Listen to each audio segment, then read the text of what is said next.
Hi, everyone. Welcome. Letting people filter in here. Please let us know where you're from in the chat. Good evening. I am Mallory Howard. I'm the assistant curator at the Mark Twain House and Museum, and I am delighted to host this evening's program on behalf of the Mark Twain House and Museum in Hartford, Connecticut. So tonight we are very excited to welcome Ben McGrath and BJ Hollars for a discussion of Ben's book, Riverman, An American Odyssey. So I will introduce our guests a little more formally in just a few moments, but first I want to thank our sponsors for tonight's event. So the Mark Twain House and Museum's virtual programs are produced in part with support honoring Frank Lord, a beloved trustee of the museum who passed away a few years ago. We are happy and honored to keep his memory alive with these programs, which he would have loved very much. We are also incredibly grateful to the Wish You Well Foundation and Connecticut Public WNPR for supporting tonight's program and all our other virtual programs. One of the benefits of a virtual program, of course, is that you as the audience can have your own conversation in the chat, which you'll see alongside our guest discussion tonight. So we encourage you to do so. We'll also be posting the link, which you should see in the chat, to purchase a signed copy of Riverman from the Mark Twain store. So getting your copy through our store not only gets you a signed copy, but also benefits the Mark Twain House and Museum, which of course we appreciate. If you do have specific questions, you can go ahead and post that directly into our Q&A section for the end of the program. Please also note that you can click on live transcript to see auto live captioning of this event. So now that I have covered all the bases, let's get down to introducing you to our guests. So first, our moderator, we have BJ Hollars, is the author of several books, most recently Go West, Young Man, A Father and Son Rediscover America on the Oregon Trail. He has talked about his book before, so make sure you check it out on our events page if you missed it. It's wonderful. He is a professor of English at the University of Wisconsin, Eau Claire. And we have the author, Ben McGrath. He is a longtime staff writer for The New Yorker. His work has been featured in Best American Sports Writing, Best American Science Writing, and Best of Technology Writing, among other anthologies. He lives outside of New York City in a small town on the Hudson with his wife and 2 children, and this is his first book. So don't forget, as I mentioned, to ask your questions, but to kick us off, Ben, if you could tell us a little bit about your book, and then we'll dive right into conversation, and I'll come back a little bit later on for Q&A. So sit back and enjoy, everyone. Thanks, Mallory, and hi, everyone. Thank you to the Mark Twain House for having me. So my book is about a guy I met entirely by accident, a 63-year-old man I met on the banks of the Hudson River in the town where I live, which is, so I don't know how many of you have seen the cover of the book, but this image on the cover of the book was taken by the subject of the book in my town, which is called Piermont, New York. That there is Piermont Marsh, and this was his vessel. I was down standing at the bank of the river with my toddler son at the time, when my neighbor said, why don't you meet this guy here? He's paddling a canoe from Canada to Florida. So just to situate you, I live just about 20 miles north of Manhattan. So I don't know, halfway maybe between Canada and Florida, or something. In my mind, that's what it was. And I was just kind of, startled, amused, dumbfounded, whatever. But I had a kid with me, so there wasn't a whole lot I could do about it. And I ended up tracking him down again the next day and writing a short New Yorker article for the Talk of the Town section about him. And I kind of thought that was all it was going to be. In my mind, I imagined I was thinking of it kind of as a bedtime story for my kid. I was sort of like, here we live near this storied river, and I did want my future family to sort of be proud of that setting and inspired by it. And I thought, okay, well, this is a this is a literal version of a mysterious giant coming in to town from unknown parts on the river. So every time you look at the river, maybe you can think of other characters out there who you might want to populate your imaginary life with. And that, like I said, that was sort of all it was going to be, just a lark almost, until I got a phone call 3 months later from wildlife rangers in North Carolina, telling me that they were investigating a missing boater and that they'd found my name inside an upside down canoe. And that was how I got drawn back into this and decided to write this book. Well, that's awesome. Well, thank you so much, Ben. And hello, everyone. I'm BJ Hollars. I'm so honored to chat with Ben today. I read the book a couple times, including earlier today. And just there's so much to talk about. It's such a compelling and thought-provoking book that asks me to reflect not only on Dick Conant's story, but kind of who we are as Americans and what it means to be living in a river town. And I live in one myself. So it's really cool to have these conversations. So I guess kind of just to start us off, and I think you may have already a little bit addressed it momentarily ago, but this idea of you met Dick briefly, you couldn't really do much at the moment, but the next day you went back to search for him, you found him. And then the small thing became the big thing, became the book. And I think what spurred that, you said, was the discovery that he had gone missing. But was there something else about kind of your initial reaction or response or connection with him that really made you think maybe there was more here than even a smaller article? Or is that kind of after he disappeared, was that the main impetus to keep going? No, there was. So when I first met him at my neighbor's house, it really was just a curiosity. It was kind of like, holy shit, you can do that. Partly it was kind of like, I didn't even know you could get there from here. In a plastic. To be clear, like the canoe I'm talking about, it's a plastic red canoe that you could buy at Dick's Sporting Goods for $300. Like this is not like a fancy canoe. It's not a birch bark canoe. There was nothing precious about it. It was dirty. It was stuffed. I mean, like army surplus duffel bags and tarps and and he was a burly man, overalls, beard, face so red. I mean, which made sense. He'd been on the river apparently for a few months, so he was just kind of baking in the sun. But so that my initial thought was, okay, wow, that's unusual. Let me learn more. And then, as I said before, if for no other reason than to sort of fill in the picture of a story I can continue kind of expanding on in family lore. When I met him, when I succeeded in tracking him down, and then I ended up spending more time with him than I needed to for the sake of a little story. And that was because I think there were two kind of competing ideas in my mind. On the one hand, he was extremely engaging. I mean, very charismatic, very personable, funny, self-effacing, generous. I mean, almost too good to be true. And at the same time, I'm just thinking in the back of my mind, as I think anyone would,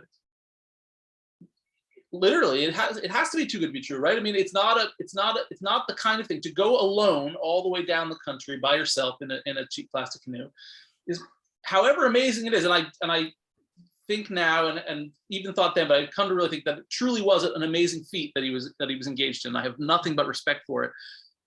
But it isn't something that you do if everything's okay, right? And so that was sort of the tension that made me want to keep talking to him, to be like, how this guy, he seems so smart and so just wise and generous, and yet clearly there's sadness there. What? So I was curious, and I did find myself spending more time talking to him, as I said, than I needed to for the sake of what was like a 750-word article or something, because I really did enjoy his company. That's awesome. And one thing I really admire about the book is just the many fantastic descriptions to help readers like me get a deeper sense of who he was. I mean, you describe him as an old art major with Falstaffian appetites, Santa Claus crossed with a lobster and overalls, a waterborne Don Quixote, a Studs Terkel of the riverbank, all these different ways to help us get to the bottom of it. And yet what you just said too, this is not something you do when everything's okay. And so I'm wondering kind of if you could talk more about his motives as you understand them. I know he kept some things close to the vest and other things perhaps less so, but what do you see as the primary, factors that led him on this expedition for, 20 some years, I guess? Sure. So I think I think ultimately his motive is the same as the motive of just about everyone, which is he wanted to have to boost his self-esteem, right? He wanted to feel good about himself, as we all do. You know, he was, you know, he had lived, you know, he was 63 years old, so he had a long sort of life story going. And what I came to understand, he hinted a little bit about this when talking to me, and then I came to understand more as I reported out the book, is he had been, as a child and as a teenager and as a college student, kind of a center of attention, not a figure on the margins, not a, you know, he arrives in my life and in the book kind of as a mysterious marginal figure, right? He's sort of setting himself afloat alone in the world. He had been really more at the center of his social universe through the first 2 decades of his life. He was a popular athlete and artist. And I think, you know, in his high school yearbook, he was literally voted Mr. Picture Perfect, right? He was, you know, he had tons of friends. He's the kind of guy who lots of people will claim, like, oh no, that's my best friend. You know, like, you know how one person can't have 7 best friends, but there are 7 people who all point to that guy. He's their best friend. That's who he was. And then in the middle period between then and when I met him and there were some decades where that promise didn't kind of seem to lead to success by conventional means. And he was kind of casting around, doing lots of different things, lots of different kind of archetypal American things, actually, kind of working on the railroad and in the coal mines and in oil fields. I mean, he was, but nothing really stuck. And so he did this kind of unique thing and remarkable thing, I think, which was he reinvented himself in middle age as you know, in my estimation, kind of a folk hero. I mean, and that's those terms you were using, that you were quoting from, the Santa Claus and the Don Quixote and does Turkle, whatever. That's me trying to cast him in the book as a folk hero, like, you know, in the tradition of our country's folk heroes. But he reinvented himself in this very unusual way, by setting himself afloat, by getting a boat and putting himself onto the waters, and by conceiving of the map of this country in a way that most of us don't, which is as one navigable by linked waterways. It wasn't just sort of, you know, maybe you know of people who are sort of, you know, bucket list type people who are like, you know, one thing I want to do is I want to like do the Mississippi before I die, just like, you know, I want to hike the Pacific Coast Trail or something like that. He never did just one thing. It wasn't like adding to a list. He had a kind of, you know, you take this to this, you hop on this canal, and you can do this. It really was, and that was kind of neat to me to think about when you asked him, like, you know, I'm sorry to ramble a little bit, but one of my initial impressions, I know I said something about like, can you get there from here? I was trying to think like, you know, out loud, kind of like, huh? Because he mentioned that he was going to Naples, Florida, which is on the west coast of Florida, and we're here more on the east coast. Mm-hmm. And he started kind of gesturing in this way that he was like clearly like looking through a map in his mind. And it was amazing to me. Like he'd entered this different version of our country, where instead of I-95 and, you know, and the New York Thruway and the blue highways and this, there were the major rivers and the tributaries and the canals and the little portages you would take between them. That's a long way of getting back to my answer about self-esteem, which is he had been someone who felt very good about himself and confident, socially confident, and good at making friends. He went through a period where that was eluding him, and he did this very, very unusual thing and managed somehow to kind of achieve that again when he was on the river. He didn't, when he, in between his canoeing voyages, and I should add, sorry, I don't think we've mentioned that the one I met him on was actually the 5th. It turned out he'd done several more. In between those, he kind of reverted to the elusive failure that he thought of himself as in the middle period. But when he was afloat, he kind of was like homecoming king again whenever he arrived in town.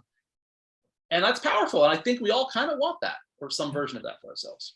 Oh, that's wonderful. I love how you kind of go deep and kind of understand these psychological levels of this guy. And I guess in rereading it today, there were sort of 2 moments that really struck me as like, now I know who this guy is. And one of them had to do with just what seemed like a lot of hospitality. I mean, you're meeting him. He's the guy living in a canoe, and he's like, hey, you want to pop? Hey, you want a peach? And I just got to thinking about, Odysseus and the Odyssey, and hospitality is a big thing there too, and just the ways in which he seemed to really want to help you. And then the other one, and maybe you could speak to either of these or both, is later he apologized to you, and he seemed really kind of torn up about the fact that he, I guess, offhandedly mentioned he didn't care if you published the piece or not. It wasn't meant to be rude to you. It was just he appreciated your time with him, and that was something separate. And so, were those kind of moments that really helped you better understand him, or were there other singular moments that really got to the core of who he was?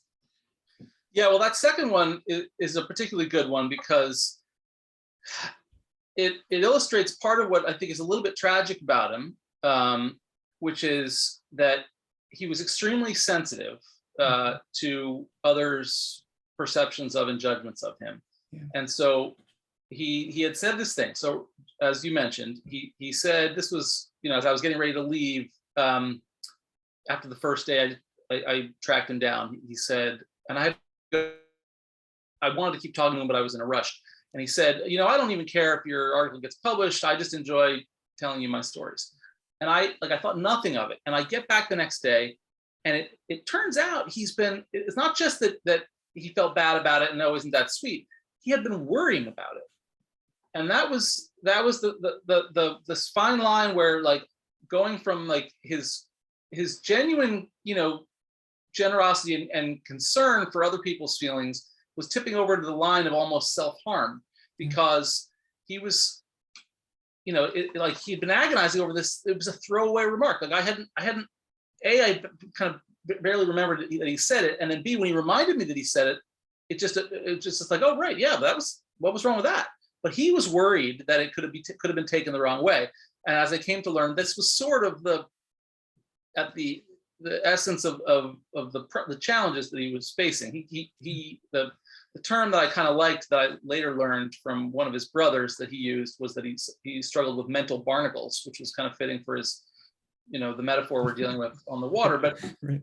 But he struggled with a fear that people were going to misjudge his intentions, and that kind of dogged him everywhere he went, and it manifested in a kind of a rootlessness, because he always was afraid that he was overstaying his welcome, or that he'd sort of abused someone else's generosity. I mean, it kind of goes to your point about him offering me the peaches, that kind of the hosting thing.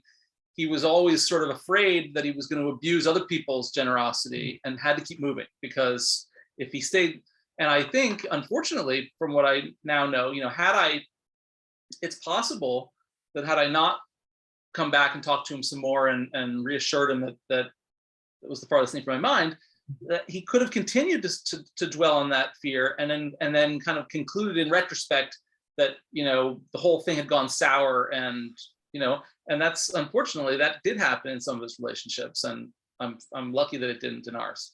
Yeah, just obsessing over that. Interesting. Well, just as a fellow nonfiction writer, one of the things I really just kind of blew my mind was just the level of detail, the vividness of the scenes. I mean, we talked earlier, you said you had 4 meetings with maybe 3 hours total with this guy. And yet I felt like you were in that solo canoe alongside him. And I guess I'm wondering if you could just share a bit about the various sources you dipped from, and the many ways in which you were able to compile a book-length, narrative nonfiction book about this guy who you only had so much individual time with. There's one detail that just blew my mind. I was like, I imagine it just came from the interview, but you talk about how he dreamed about dolphins leaping over turnstiles. Like, that is some stuff. That is, what a detail, Where does that stuff come from? How did you kind of triangulate this person? So that he did not tell me that, actually, but it's a good example to show how fortunate I ended up being.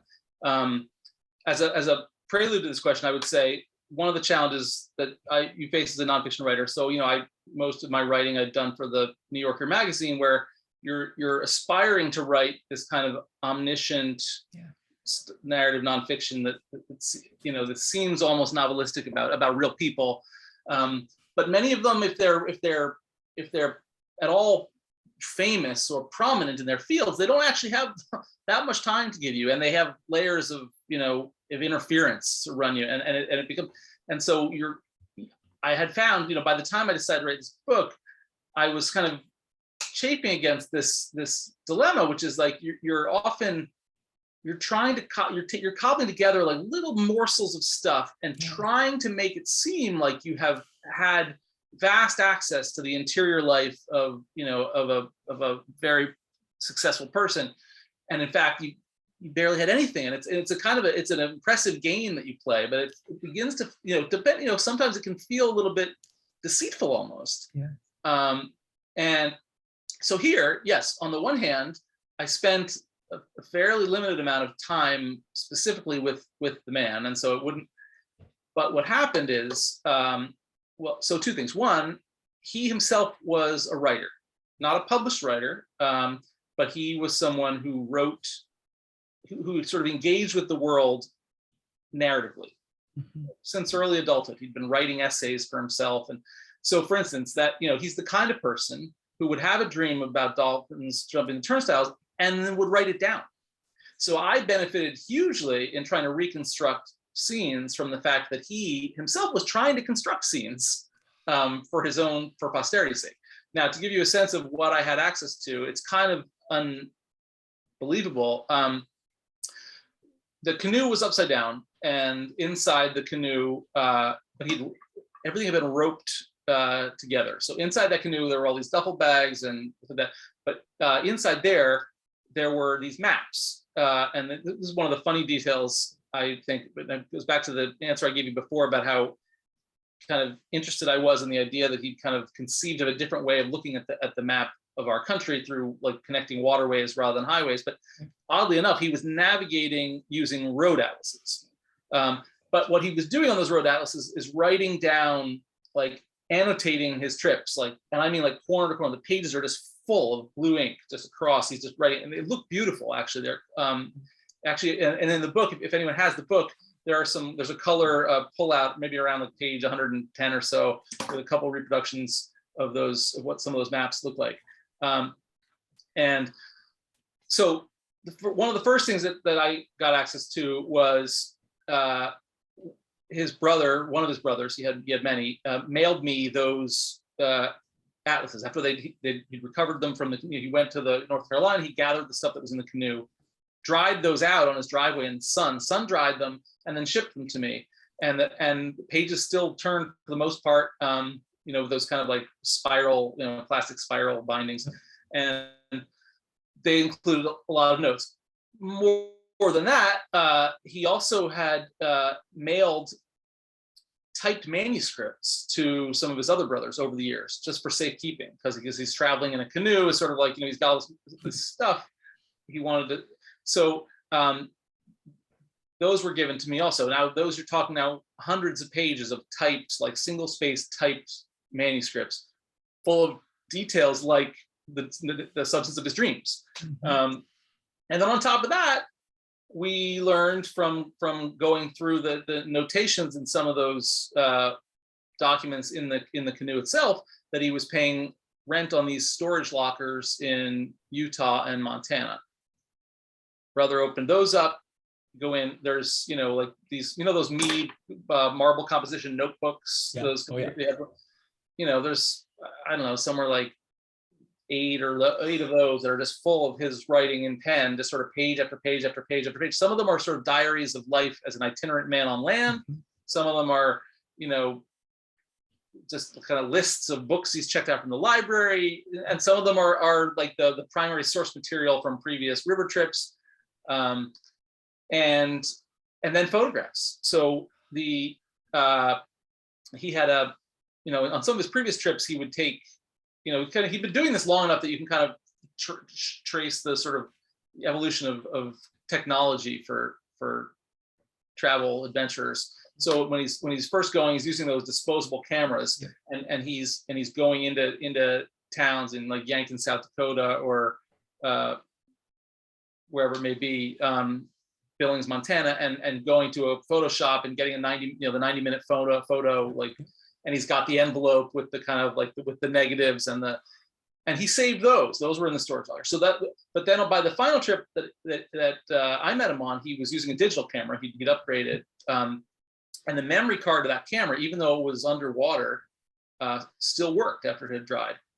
Plug that into the computer, and now I think I can't 4,500 pictures or something like that he took on that final trip. So it's like, you know, you couldn't, it's the rare thing. I joke about how like I leapt at this opportunity because all of a sudden it's like all the access to someone's interior life and seeing the world through their eyes that I had always dreamed of and you never quite get when you're pretending to get it as a nonfiction writer. I finally got it, and actually it was almost too much, and I was like drowning in it. It was you know, basically it's just proof that you can never really have it perfect. But it was a great opportunity, and there was a lot to work with. Ah, well, you worked it in so well. What an interesting collaboration in the end. You know, what a cool way for you two to kind of come together one way or another. We have a question here from John Floyd. I was going to ask a similar one, but this one's even better. John asks, or he says rather, I recently read Into the Wild. It strikes me that those who, like Chris McCandless and Dick, die seeking their adventure, and that's assuming Dick has died, are labeled as kooks. But those who survive, like Shackleton, are hailed as heroes. Ben, can you comment on these viewpoints? Do you think we should call adventurers like Dick as heroes too? I definitely think of Dick as a hero, for no other reason than he was solving a personal problem in a way that inspired a lot of other people, and we can talk about that later. I mean, I've met people who credit him with saving their lives. I've met, you know, there's another man who because of Dick himself paddled the entire country across from west to east and recently finished going across 22 rivers from Oregon to New York City. That's a lot of effort done, you know, in the wake of one homeless man, by the way. He lived outside in Montana when he wasn't canoeing. So the McCandless thing is a good point to bring up because a lot of people brought it up. Not just when I was working on this book, but even after I wrote the magazine story, I got an email from a guy saying he was reminded of McCandless. And at the time, it's interesting, it was kind of a little bit eerie because I wrote that story about a guy who was alive and who I knew, you know, who had just left, you know, paddled through my town on his way to Florida. And I was writing about this cool thing he was doing. And then a guy wrote an email to me being like, that reminds me of the guy who died when he went. And I was like, oh dear. Sure enough, well, you know, a couple months later, I get an ominous phone call. McCandless, so, you know, McCandless was definitely criticized, especially by Alaskan people and by a lot of sort of, you know, serious adventurers for being a dilettante and a kind of irresponsible. And I think, you know, there's a whole argument that McCandless shouldn't be lionized. He was sort of, you know, putting himself and others needlessly at risk. And setting that part aside, to me, what is interesting about the comparison between McCandless and Conant, and I wrote about this a little bit, is so Chris McCandless, I think he was 23 or thereabouts when he died, and you know, he like Dick Conant had been a thriving person in American life as a young person, right? He didn't go off because everything sucked. He wasn't the kind of person who you associate with like trenchcoat mafia. I'm going to shoot up Columbine, right? He had been loved and celebrated, but he was finding a hard time trusting in the purity of other people's intentions, and he decided he wanted to leave people behind, and he went out to Alaska. The story that John Krakauer tells in that book is partly about, or at least it sort of sets up the idea as a kind of answer to the McCandless's critics. Well, you know, aren't many of us have had you know, slightly idealistic, naive, wayward spells in our youth, and many of us are lucky enough to survive those mistakes and come back a little wiser for it, you know, and so we hold on to the noble aspects of our dreamy missions, and we learn from the foolhardy aspects, and then we move on with life, and actually we don't regret at all the experience we took. We grow from it. That's sort of what I think a lot of people were hoping to find moving in the McCandless story. It isn't my, partly because of my experience with Dick Conant, it isn't really my take on that story. I like the book, but to me, I saw when I read Dick Conant's life story, I do see some similarities, but the difference is that Dick Conant, he survived a bunch of times. And what he found is that those problems that led him to go off in search of something pure or better than the well-trodden path returned. Those, like, you know, you can be miserable and go out into nature and have a kind of a blissful time and kind of feel a kind of sense of spiritual ease, and then return to normal life and then be reminded pretty quickly of how much it sucks, you know. And then depending on what's going on inside you, you might just find you have to keep doing it. I mean, think of it almost like, this is going to be it's going to sound like a belittling analogy, but it's like, think of like tolerance to medicine or alcohol or something like that, right? Like you go out, you get drunk on a couple beers, it's great, and then you wake up and you have a hangover and you're like, I'm not going to do that again. And then like another few weeks later, you're like, you know what? I did like that feeling. And then you got, so Dick Conant showed sometimes, you know, the kind of person who's going to go do that might continue to do that. And so what I think was heroic about Dick Conant actually is that he never gave up.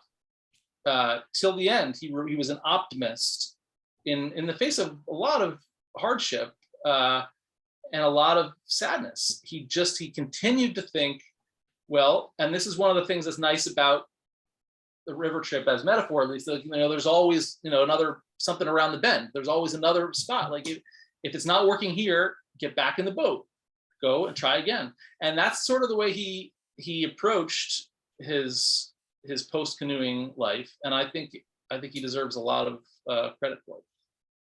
That's really interesting. And one thing you got me thinking about as you answered that, I guess I started to wonder, like, what do you think he found so dispiriting about the modern world or the modern era? Was it simply just about kind of his treatment within it? Or I know you mentioned the impeachment trial and these sorts of things. Was there one or two things that really kind of led him down the river, or a combination maybe?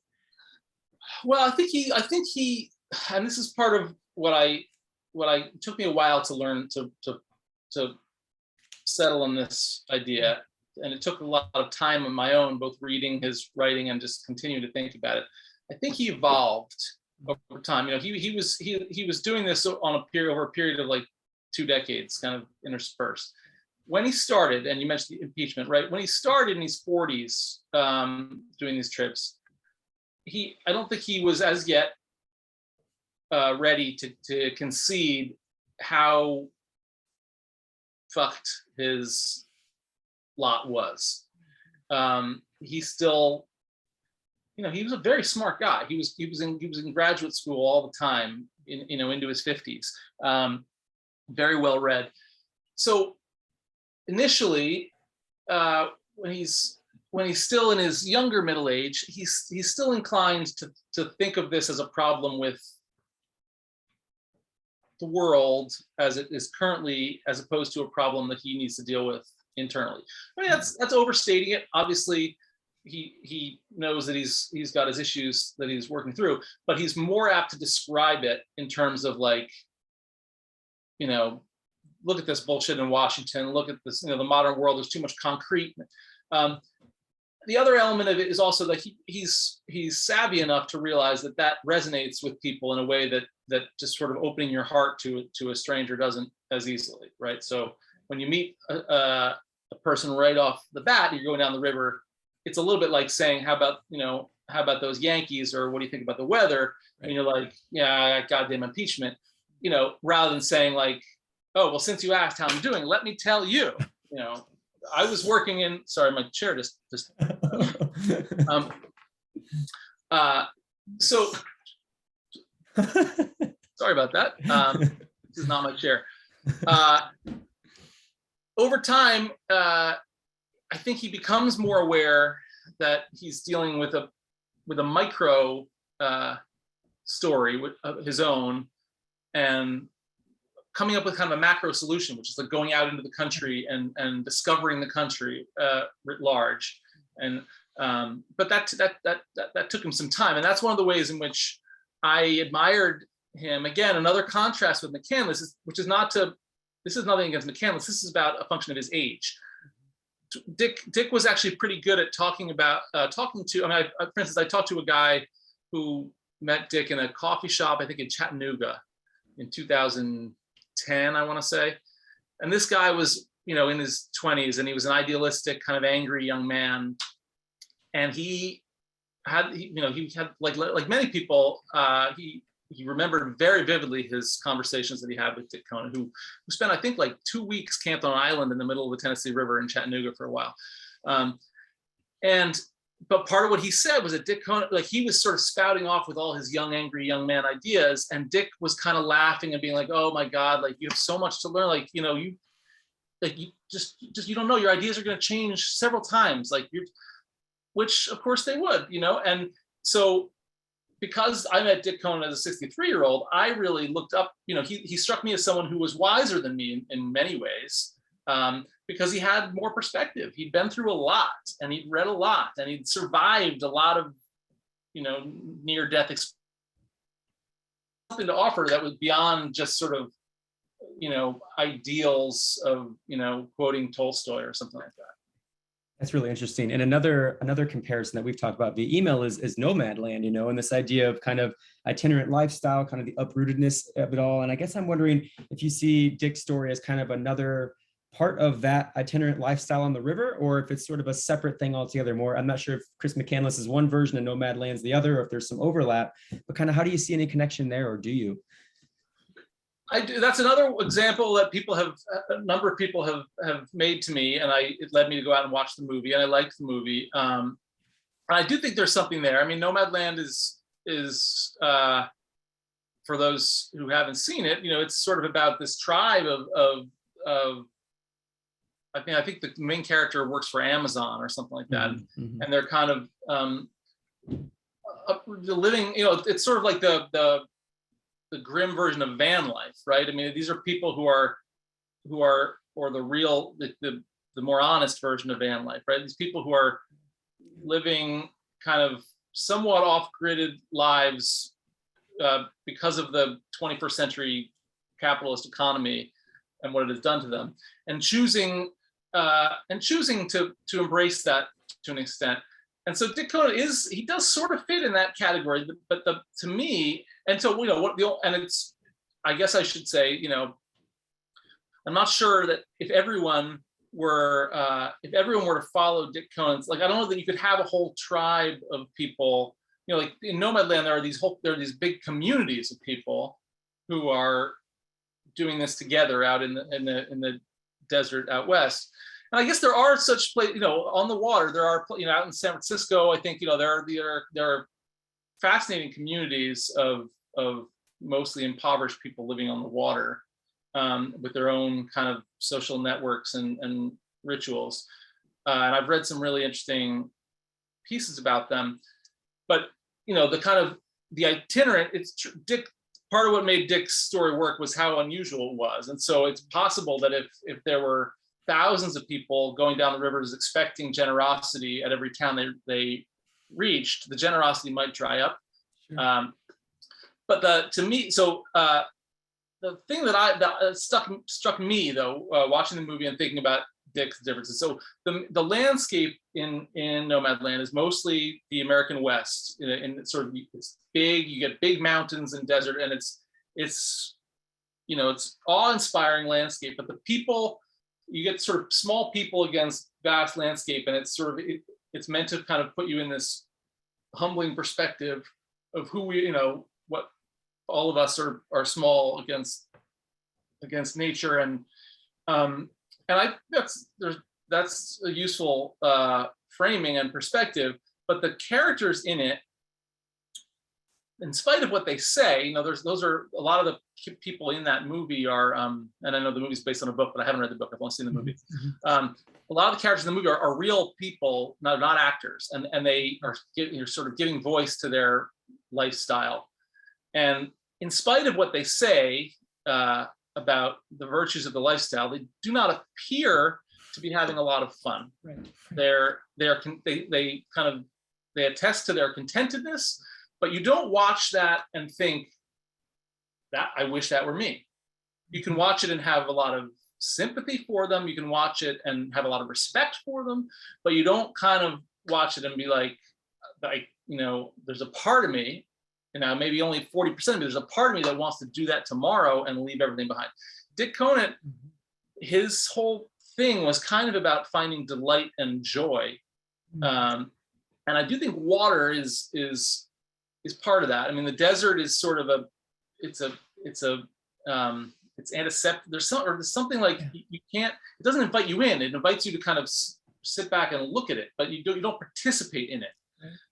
The river, there's something like you're throwing yourself into the middle of the stream and you're jumping into that. Where there's something more active. It's passive on the one hand and active on the other hand.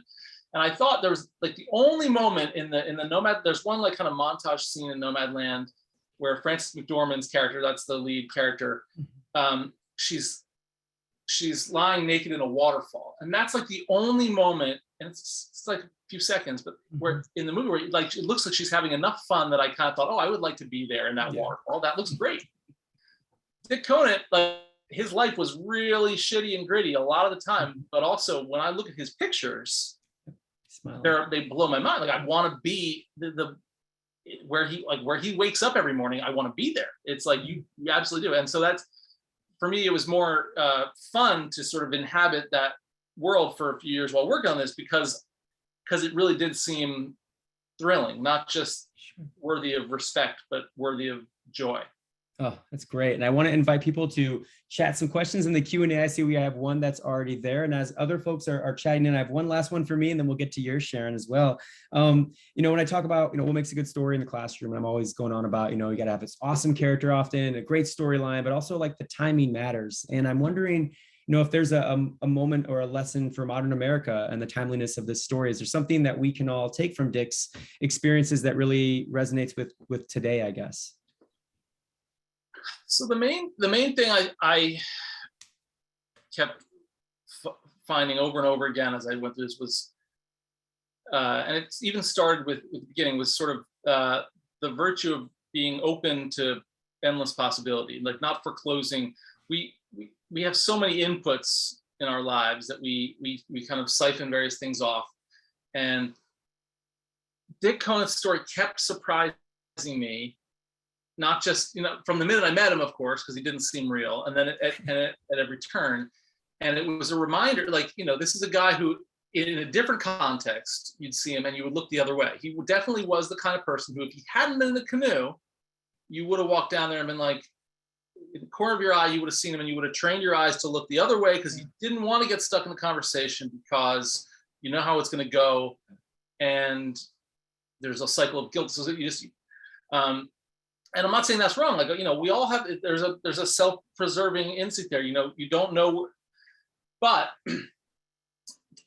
so I was, in the course of reporting the book, I traveled around the country to various places that seemed interesting and that he'd put himself in. And some of these were really, really tiny little river towns.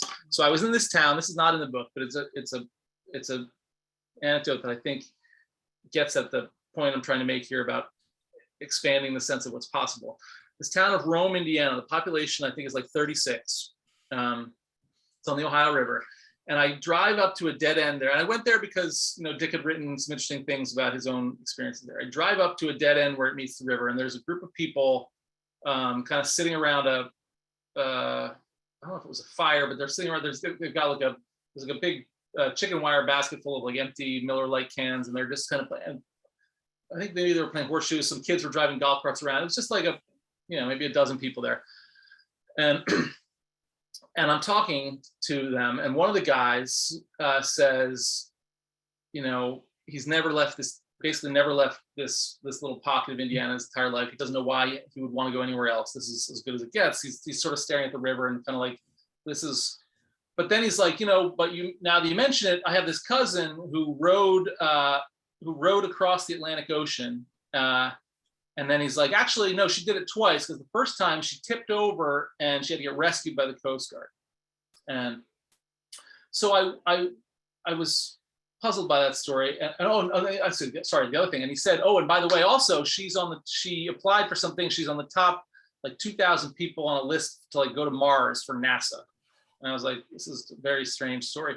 I went and looked her up. It's true, she rowed crew for Purdue. Then she did, in fact, she was part of the team. She rowed across the Atlantic Ocean, set a record for speed on it. But first they tipped over in like the Bermuda Triangle, were rescued near Bermuda. It actually happened. So I emailed her about this story, and she's like, well, she had one correction, which is that she was on the top 50 on the list for NASA to go to Mars. But the other thing is, she said she had just run a half marathon, and while she was running a half marathon, a guy came up alongside her dressed wearing a Tyrannosaurus Rex costume while running the half marathon. And I'm picturing like one of those Halloween costumes, you know. And they strike up a conversation, and they're, you know, it's as though, you know, Santa Claus has come down the river in a canoe, like guy running a marathon dressed as Tyrannosaurus Rex. It's like a conversation started. They start talking. Turns out this guy also rowed across the Atlantic Ocean.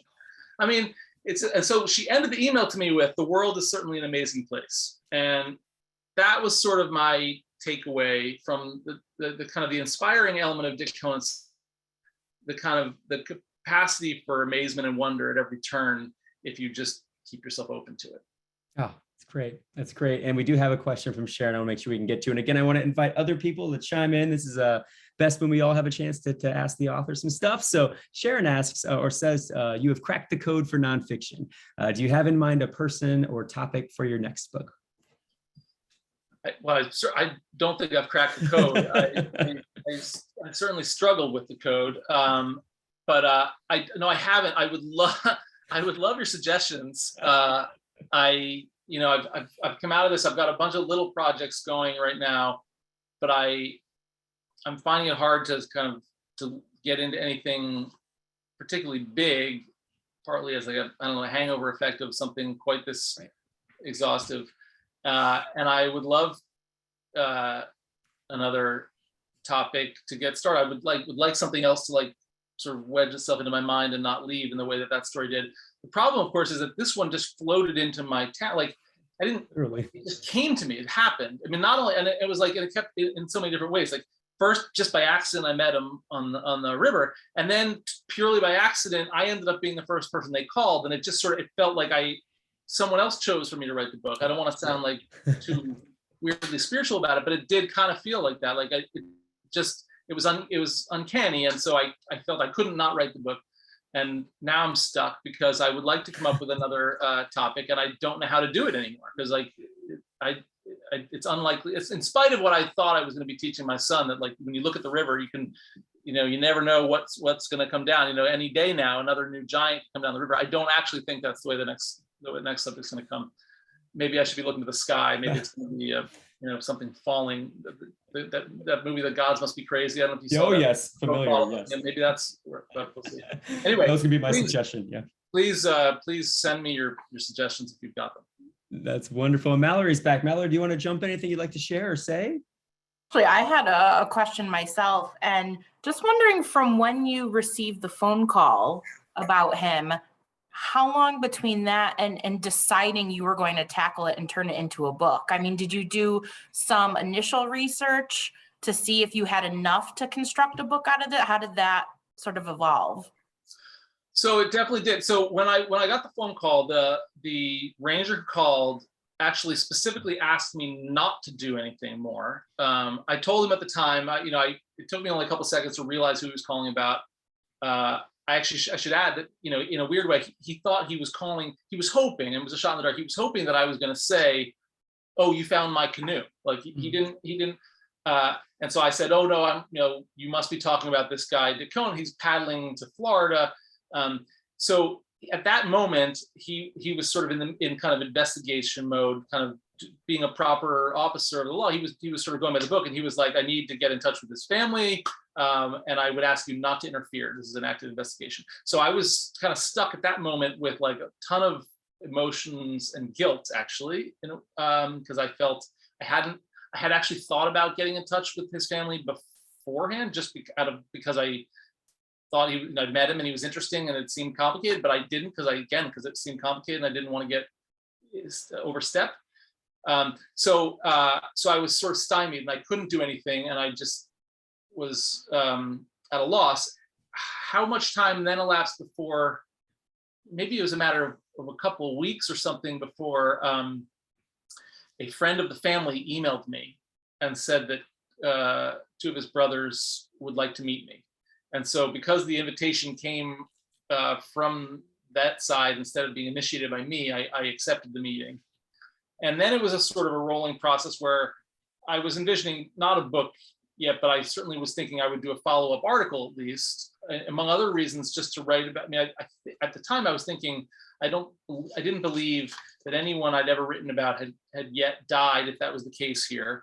I didn't know. Died doing the very thing I'd written about. It'd be like, if I'd written an article about a guy, playing football, who then the next year got tackled and died on the field, it would be like, oh wow, I would want to write about that. But that was sort of more of I was sort of selfishly thinking about it from my perspective of like what it is like to write about a person who then dies and how that makes me feel. I wasn't imagining that I would have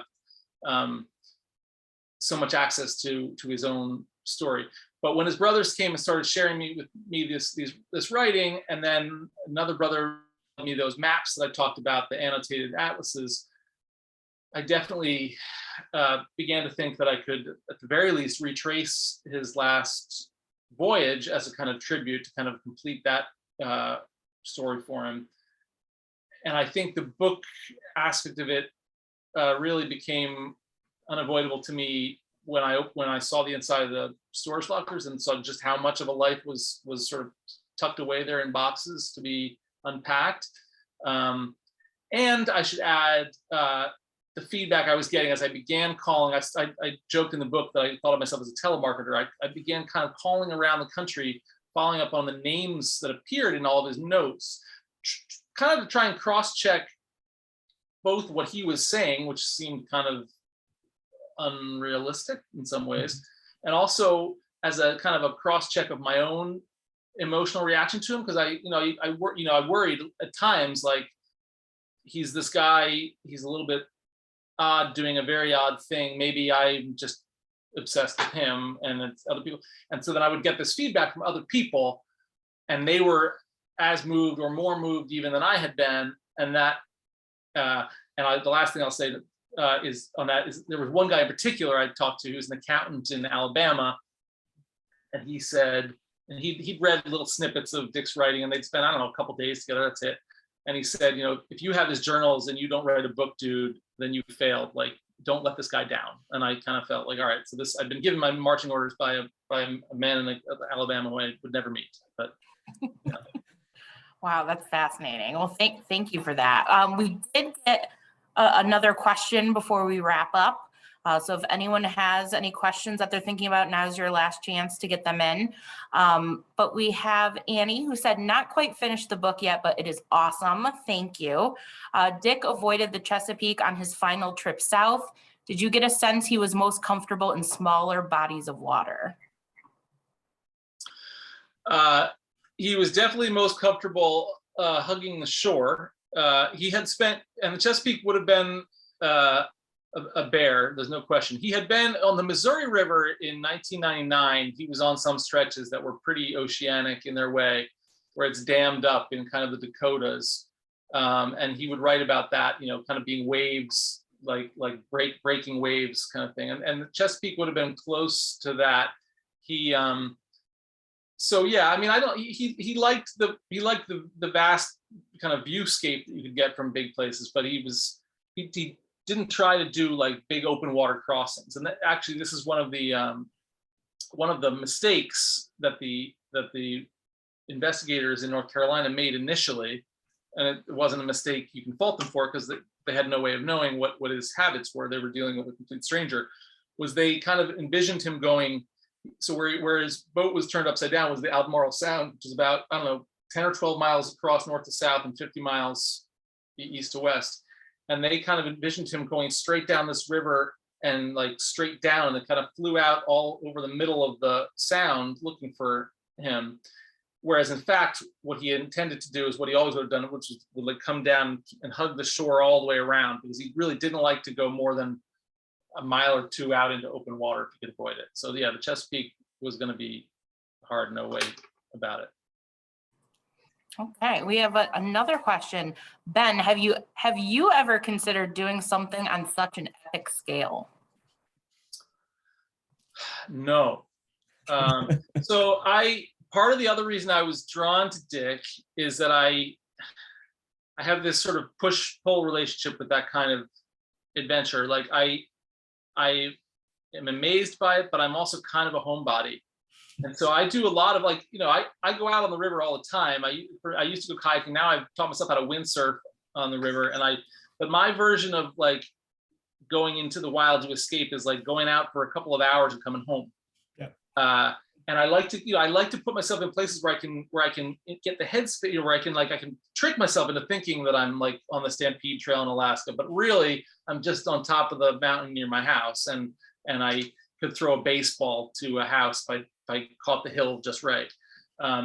So I was kind of in awe at his ability and his courage in being able to do this thing by himself at long stretches that I definitely couldn't do. I mean, when I go out as a reporter, I absolutely love being transported communities and different worlds, so to speak, as a reporter and putting myself in these places. But within like less than a week, I really feel like I just got to go home again. I don't know, it's a weakness of mine. Me too. Well, that about does it. We got to all the questions. Thank you both so much for joining us. Thank you for the audience for watching. Highly recommend and encourage you to get your signed copy of Ben's book. Thank you very much for showing that, BJ. The link to purchase it through the museum store is in the chat. So head there and go and get your copy. Thank you both again very much. And for those of you who would either like to watch this again, or if you came in late, if you head to our website, www.marktwainhouse.org, you can rewatch it or watch one of our other older programs and keep informed about things that are coming up in the future. So thank you again and have a great night, everyone. Thank you.